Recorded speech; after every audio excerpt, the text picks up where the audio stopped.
इंस्टाग्रामवर आणि सोशल मीडियावर असं बघायला मिळालं की उबाठाचे जे बाळराजे आहेत त्यांनी सांगितलं की हे सगळं आम्ही केलं आणि आमच्या कामाचं श्रेय हे घेतायत. पहिल्यांदा तर त्यांना सांगतो, आम्ही दुसऱ्याच्या कामाचे श्रेय घेणारे लोक नाही आहोत. जे आम्ही करतो त्याचं श्रेय आम्ही या ठिकाणी घेतो. आणि हे जे संपूर्ण काम आहे, खरं म्हणजे मला या निमित्ताने सांगितलं पाहिजे की या कोस्टल रोडची संकल्पना काही नवीन नव्हती. अनेक वर्ष ही संकल्पना या ठिकाणी होती.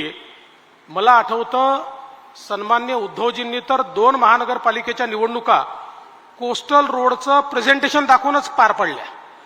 कोस्टल रोड कधी झालाच नाही.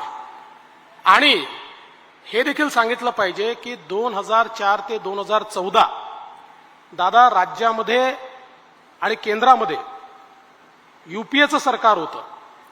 कोस्टल रोडमधला सगळ्यात मोठा प्रॉब्लेम काय होता तर आपल्या नियमांमध्ये सी लिंक बांधणं अलाउड होतं पण कोस्टल रोड अलाउड नव्हता. याचं कारण कोस्टल रोड करता रेक्लेमेशन करावं लागतं आणि रेक्लेमेशन केलं तर सीआरझेडची लाईन बदलते आणि म्हणून रेक्लेमेशन करू देणार नाही अशा प्रकारची केंद्र सरकारची भूमिका होती.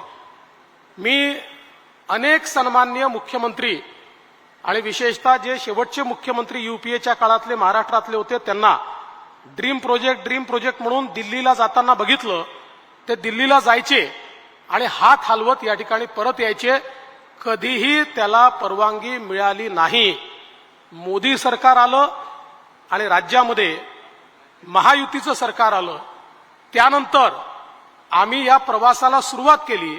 आणि म्हणून जे लोक नुसते ट्विटर आणि इंस्टाग्रामवर आणि फेसबुक लाईव्हवर या ठिकाणी श्रेय घेतात.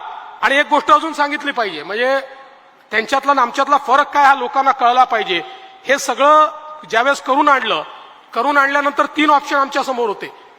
त्यावेळेस आपल्याला लक्षात असेल मुख्यमंत्री महोदय, आपलं ऑप्शन होतं एमएसआरडीसीनी करावं, दुसरं ऑप्शन होतं एमएमआरडीएनी करावं, तिसरं ऑप्शन होतं कॉर्पोरेशननी करावं. मला उद्धवजी म्हणाले नाही मी याचं प्रेझेंटेशन केलंय त्यामुळे कॉर्पोरेशनला करू द्या. मी तेव्हा मुख्यमंत्री महोदयांना सांगितलं, ते माझे मंत्री होते, म्हटलं जाऊ द्या एमएमआरडीए, आपण पुढची लिंक जी आहे जी बांद्रा टू वर्सोवा ती आपण करू आणि हे आपण महानगरपालिकेला त्या ठिकाणी करू देऊ. पण मला अत्यंत आश्चर्य वाटतं मिलिंदजी की हे सगळं करून मी आणलं आणि ज्या वेळेस याचं भूमिपूजन करायचं होतं रातोरात भूमिपूजन ठरवलं आणि मी मुख्यमंत्री होतो, मला भूमिपूजनाला देखील उद्धवजींनी बोलवलं नाही.